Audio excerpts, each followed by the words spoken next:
রাধে রাধে বন্ধুরা, ভগবানের প্রসাদ আমাদের জন্য কতটা কৃপাময় আজকে তা বলবো। অনেকে মনে করে যে শ্রী বিগ্রহ নিকট নৈবেদ্য অর্পণ করা শুধুমাত্র লোক দেখানো ছাড়া আর কিছুই নয়, কেননা শ্রী বিগ্রহ তো নৈবেদ্য গ্রহণ করেন না। এটি তাদের ভুল ধারণা।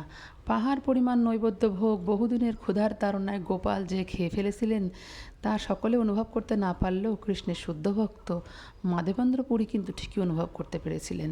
প্রসাদ শব্দের অর্থ হচ্ছে ভগবানের কৃপা, অর্থাৎ ভগবানের উচ্ছিষ্ট। তার ভক্তদের কৃপা করার জন্য ভগবান সব কিছু গ্রহণ করেও আবার সব কিছু ফেরত দিয়ে দেন। ভগবান গ্রহণ করেন বলেই খাদ্য সামগ্রীগুলো প্রসাদে পরিণত হয়। ভগবানের উচ্ছিষ্ট অপ্রাকৃত চিন্ময় প্রসাদ না পেলে ভক্তদের হৃদয় নির্মল হবে কী করে?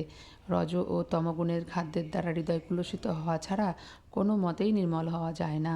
তাই কৃষ্ণপ্রসাদ হচ্ছে ভগবানের কৃপা বা দান।